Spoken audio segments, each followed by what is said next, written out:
Ouvirmos a palavra do Senhor e nós vamos dar continuidade à nossa série de mensagens, nessa série intitulada A Noite é Escura para Todos, e o título da mensagem desta noite é Mais que Palavras. E o nosso texto é o texto de Lamentações, capítulo 2, a partir do verso 18. Lamentações, capítulo 2, a partir do verso 18.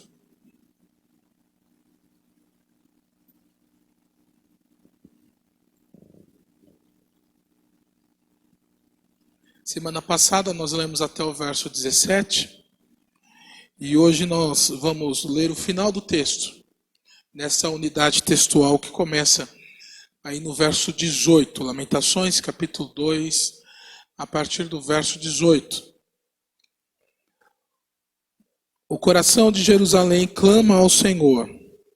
Ó muralha da filha de Sião, corram as tuas lágrimas como um ribeiro, de dia e de noite. Não te des descanso, nem pare de chorar a menina de teus olhos. Levanta-te, clama de noite, no princípio das vigílias. Derrama como água o coração perante o Senhor. Levanta a ele as mãos pela vida de teus filhinhos, que desfalecem de fome à entrada de todas as ruas. Vê ao Senhor e considera quem fizeste assim. Onde as mulheres comeram o fruto de si mesmas, as crianças do seu carinho, ou se matará no santuário do Senhor o sacerdote e o profeta. Jazem por terra pelas ruas o moço e o velho. As minhas virgens e os meus jovens vieram a cair à espada. Tu os mataste no dia da tua ira. Fizeste matança e não te apiedaste. Convocaste de toda parte terrores contra mim, como num dia de solenidade. Não houve no dia da ira do Senhor quem escapasse ou ficasse. Aqueles do meu carinho, os quais eu criei, o meu inimigo os consumiu. Nós lemos Lamentações capítulo 2, do verso 18 até o final do capítulo. Ontem eu estava num casamento, celebrei um casamento. E é um momento muito festivo, de emoção, de esperança, de sonhos. Chegando do casamento, eu tive uma notícia não tão boa, de um irmão em Cristo muito querido que havia acabado de falecer. Um pai de família, homem honrado, falece. Uma família muito querida, e eu precisava hoje cedo, por isso que eu não estive aqui pela manhã, estar com a família, e abraçar a família, orar com eles. E houve algo que me marcou profundamente, porque enquanto o corpo descia ao túmulo, um dos filhos, bastante emocionado, um servo de Deus, um rapaz piedoso, pede a palavra e, honrando seu pai e glorificando a Deus, ele começa a orar. Talvez eu nunca tenha ouvido e visto uma oração tão bonita na minha vida, carregada de emoção. No meio da oração, aquele moço passa a recitar o Salmo 23 como eu nunca havia visto. Eram mais que palavras. Não se tratava de uma oração meramente, mas tratava-se de um coração rasgado e sincero diante do Senhor. Um coração sofrido, que derramava a sua dor, mas glorificava o Senhor e o reconhecia como o Senhor de todas as coisas. Tratava-se do que muito, mas muito mais do que palavras. E eu quero falar nessa noite, expor este texto sob este título, Mais que Palavras. Como os irmãos bem sabem, nós temos estudado este texto ao longo das últimas semanas. O povo estava exilado na Babilônia e Jeremias escrevia para o restante do povo que permanecia em Israel, que permanecia na Terra Santa, em Judá. E aquele povo passava fome, sofria as saudades dos seus irmãos que estavam na Babilônia, sentiam a tristeza de um muro devastado, do templo destruído, sofriam grandemente para manterem a esperança de que aquela situação poderia mudar. A situação do povo não poderia ser expressa por palavras. As palavras não eram suficientes para descrever o tamanho da devassidão, o tamanho da solidão, da dificuldade. E quantas são as vezes que estamos diante do Senhor e que nos faltam palavras? Senhor, eu não sei o que dizer. Eu estou estarrecido. Senhor, eu não tenho forças para clamar. A única coisa que eu faço é chorar. E nesse momento que a oração, ela não consegue ser expressa por palavras, o Senhor está ali, fazendo a leitura correta. Porque o Espírito do Senhor intercede pelos seus, e Ele entende o seu sentimento, Ele ouve o seu clamor. E neste instante, ou naquele instante de devassidão, a primeira atitude do povo aqui é levantar um clamor. E esse é o nosso primeiro ponto, a primeira atitude, o clamor. O verso 18 diz: o coração de Jerusalém clama ao Senhor. A palavra aqui traduzida por clamar, clamor, ela ocorre em Jeremias apenas neste trecho. Exatamente o livro de Lamentações de Jeremias, nós vamos encontrar o clamor aqui. E clamor diz respeito a um grito alto, cheio de emoção. Talvez você já tenha feito isso diante de alguma dificuldade, uivado diante do Senhor, gritado, clamado: Senhor, me socorra, tenha misericórdia de mim, tenha piedade de mim. Mas a ideia aqui é realmente de um clamor feito através do coração apenas. Por quê? Por que do coração? Porque o coração dá a ideia de sinceridade. Sim, aqui no mundo ocidental o coração é a sede dos sentimentos. E a palavra aqui traduzida por coração, que pode ser fígado, rim, estômago, né? Que era a ideia, que era a sede dos sentimentos em Israel, no hebraico, para o judeu.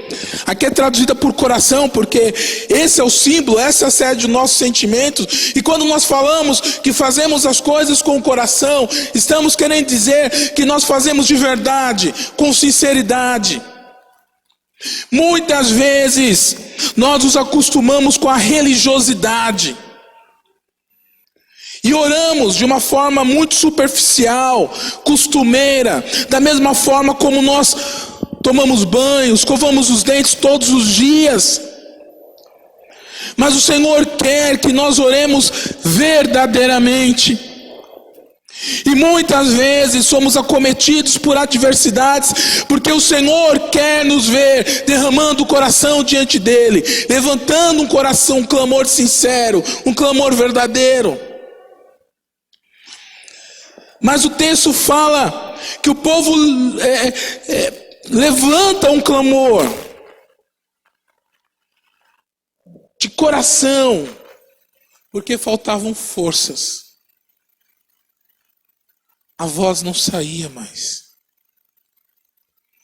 A voz daquele povo, calejado e cansado, não se fazia ouvir. A palavra de Deus nos ensina que a esperança que se adia faz adoecer o coração. E nós bem sabemos que o Senhor não tem responsabilidades ou obrigações para conosco. Mas mesmo assim, quem sabe algumas vezes lá no fundo você tenha pensado: Senhor, eu não aguento mais. E nessas horas faltam forças. E por faltar força, o texto fala de um clamor do coração. É aquele momento, conforme eu disse, que as palavras elas não são suficientes. Elas nem sequer saem. E nessas horas, nós levantamos um clamor, nem que seja de alma e coração. E Deus conhece. E Deus ouve. O coração de Jerusalém clama ao Senhor, ó muralha da filha de Sião. Os muros estavam derrubados, e uma cidade sem muro demonstrava a sua instabilidade, a sua vergonha, a sua derrota, a sua fraqueza, a sua incapacidade. Sim, por nós mesmos somos incapazes de lidar com os nossos problemas. Somos incapazes de lidar até mesmo com o peso, ou de suportarmos o peso das mãos do Senhor sobre os nossos lombos, nos disciplinando, nos exortando. Os muros estavam derrubados, mas no Senhor aquele povo podia confiar, porque Deus é a muralha, Deus é a fortaleza. A saúde não é a sua fortaleza, o dinheiro não é a sua fortaleza, o seu emprego, a sua família, a sua aparente estabilidade, a sua fortaleza é o Senhor. É nele em quem nós podemos confiar, somente nele. E aí o texto continua: corram as tuas lágrimas como um ribeiro. O texto está se referindo de um rio que era temporário, das águas que corriam num período do tempo, levando consigo tudo que levava, tudo que encontrava para sempre, pela frente, melhor dizendo.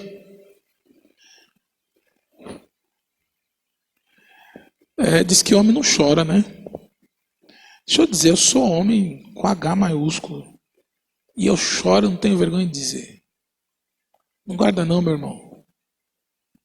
Ah, se meu carro falasse, se o chuveiro falasse, andar na chuva e chorar, para que ninguém perceba que aquilo que escorre no seu rosto são lágrimas. Derrame-se diante do Senhor.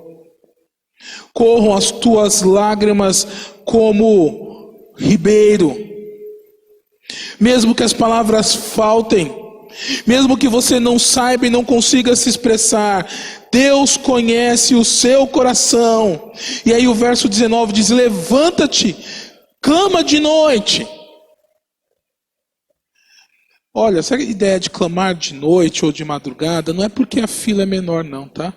Como diz uma música antiga. Mas é interessante, porque conforme o título da série, a noite é fria para todos. Eu preciso ir ao dentista, marquei um dentista na terça-feira. E acho que ontem, ou antes de ontem, eu passei o dia bem, mas chega a noite, misericórdia, né? Parece que só dói à noite. Ela vai lá o copinho de pirona, com umas 40 gotas, um bochecho assim, e muita oração para: Senhor, permita que eu durma. Parece que à noite a dor fica mais aguçada. À noite a memória nos perturba se o cansaço não for por demais. E quando nós falamos de orar à noite, dá a ideia de prioridade, sabe? O problema está tão grande, que eu abro mão até mesmo do meu sono. O meu corpo se esquece da necessidade de repouso. Eu não me preocupo com o meu corpo porque eu estou preocupado com a minha alma. Eu não penso em descansar o meu esqueleto, porque eu estou preocupado com o meu coração, e é ele quem deve descansar. Levanta-te, clama de noite, busca o Senhor de noite. E continua o verso 19: derrama como água o coração. Sim, pega o copo assim, ó. Derrama. Derrame-se diante do Senhor. Interessante que o texto diz: derrama o coração perante o Senhor. Não é diante de qualquer pessoa, mas é perante o Senhor. Faça desse instante um instante de oração, mas não apenas uma expressão egocêntrica para aliviar as suas emoções. Mas faça dessa busca ao Senhor, desse estar diante do altar do Senhor, uma oração consciente, reconhecendo que Deus é Deus e de que você depende dEle para todas as coisas. Levanta a Ele as mãos, continua o verso 19, pela vida de teus filhinhos que desfalecem de fome, à entrada de todas as ruas. Crianças desmaiavam de fome, algumas morriam de fome. Isso não se dava nas casas, nos quartos, mas se dava escandalosamente nas esquinas, nas ruas, para que todos vissem. Quando nós não podemos esconder o sofrimento, o melhor a fazer é clamar. E Deus tem te permitido passar por algumas dificuldades, porque Ele quer que você clame.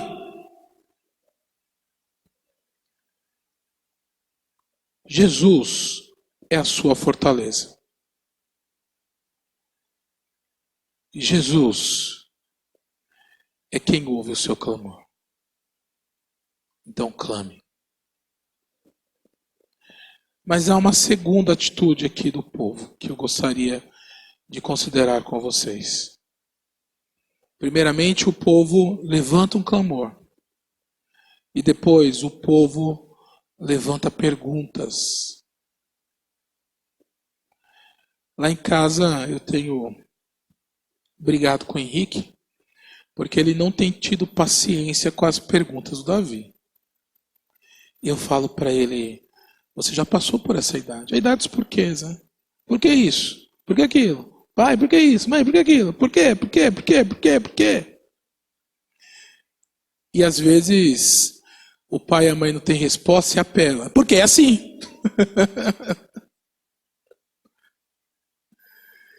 Eu estou na idade dos porquês ainda. Eu acho que você sabe do que eu estou falando. Quantas são as perguntas que nós levantamos e fazemos diante de Deus? Você tem tido as respostas? Eu não. De algumas, mas não de todas. Aliás, há algumas respostas que eu nunca terei. Eu sempre brinco com os alunos, sabe? Olha, sabe aquele teu caderninho de perguntas para Deus, perguntas teológicas, né?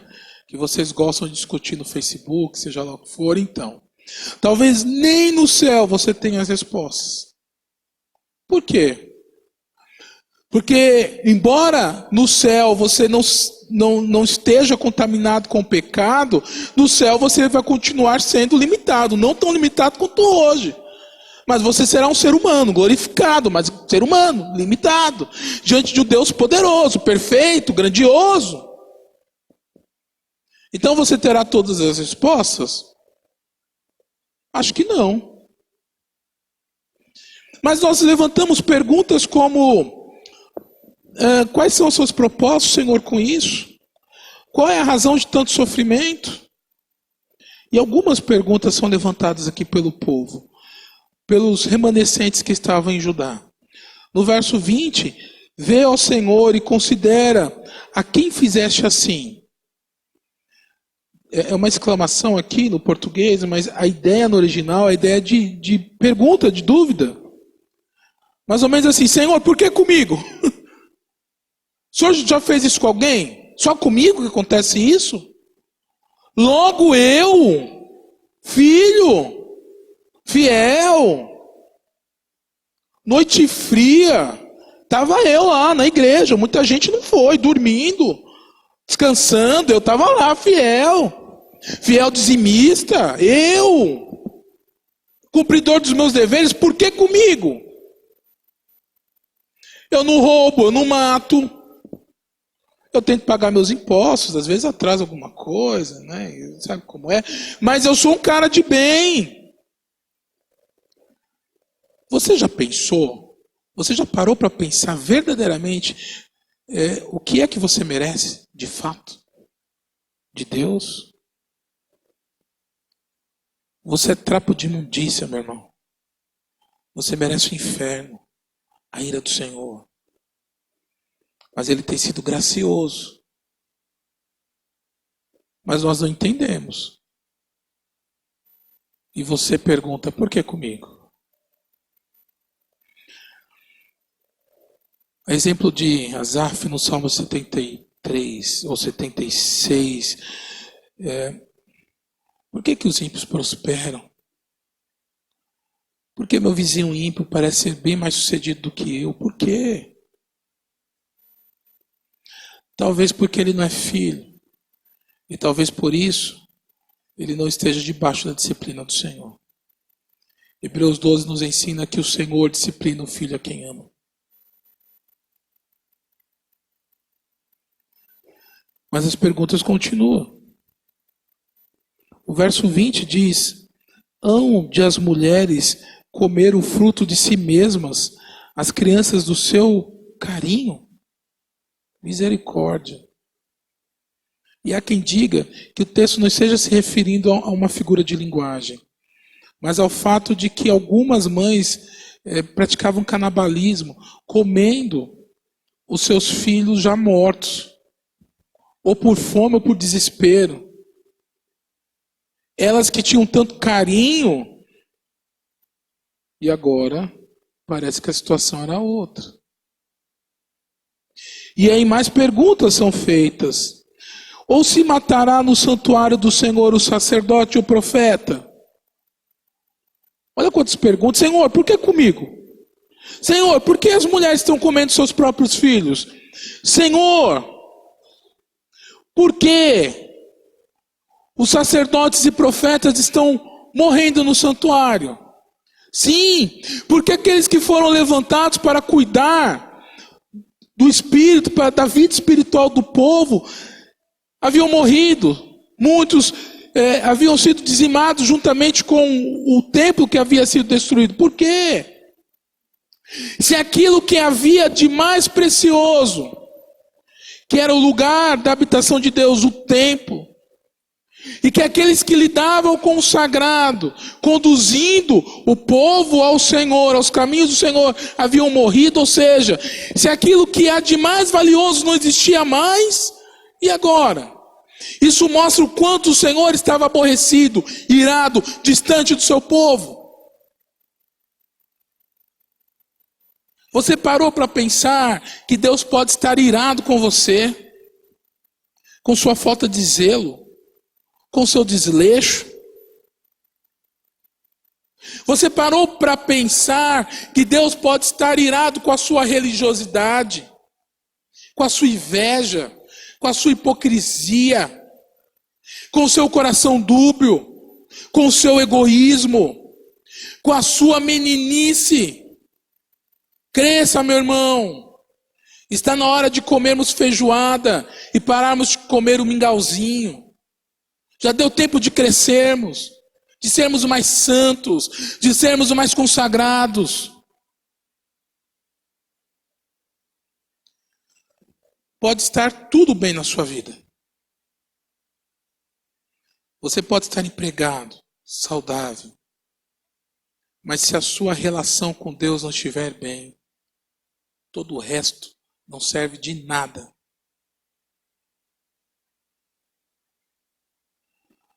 O ponto é que algumas perguntas são levantadas aqui pelo povo. E as respostas não são fáceis, ou elas não são dadas com exatidão. Porque há perguntas pelas quais nós não temos as respostas. A única resposta, e a melhor e maior de todas, é que Jesus é a resposta. Quando você não entender o porquê de algumas situações, Jesus sabe. E Ele é a resposta, logo eu preciso olhar para Ele. diante da minha desmotivação, diante da minha tristeza, diante das minhas dificuldades, diante do meu não entendimento da razão, do porquê das coisas estarem ocorrendo. Olhemos para a cruz de Cristo. Porque mesmo quando nós não entendemos, é necessário que nós o sirvamos. Não importa o que você sinta, é necessário que você obedeça. Então, meu irmão, continue levantando esse clamor. E diante da falta de respostas, saiba que o Senhor Jesus é a resposta. E aí o verso 21 continua. Lá no fim, jazem por terra pelas ruas o moço e o velho. O moço e o velho, todas as pessoas, independente da idade, estavam sendo assoladas. As minhas virgens e os meus jovens vieram a cair à espada. Tu os mataste no dia da tua ira. E é isso que nós temos considerado ao longo dos últimos sermões. Porque o povo não estava morrendo pelos inimigos. A opressão não vinha dos adversários, mas vinha de Deus. Ele quem mata. Ele quem faz sofrer. Ele quem pesa a mão. Ele quem leva para o exílio. É Ele quem destrói os muros da cidade. É Ele quem destrói o templo. É Ele quem te leva para a sala de cirurgia. É Ele quem toma o seu ente querido. Ele é o soberano. Não há nada que não tenha a sua aprovação.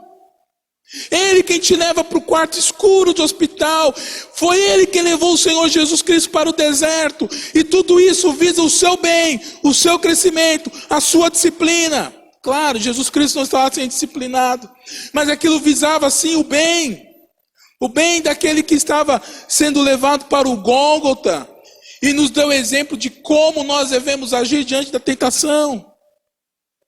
Não há respostas para muitas das perguntas, porque nós carecemos mais do que palavras.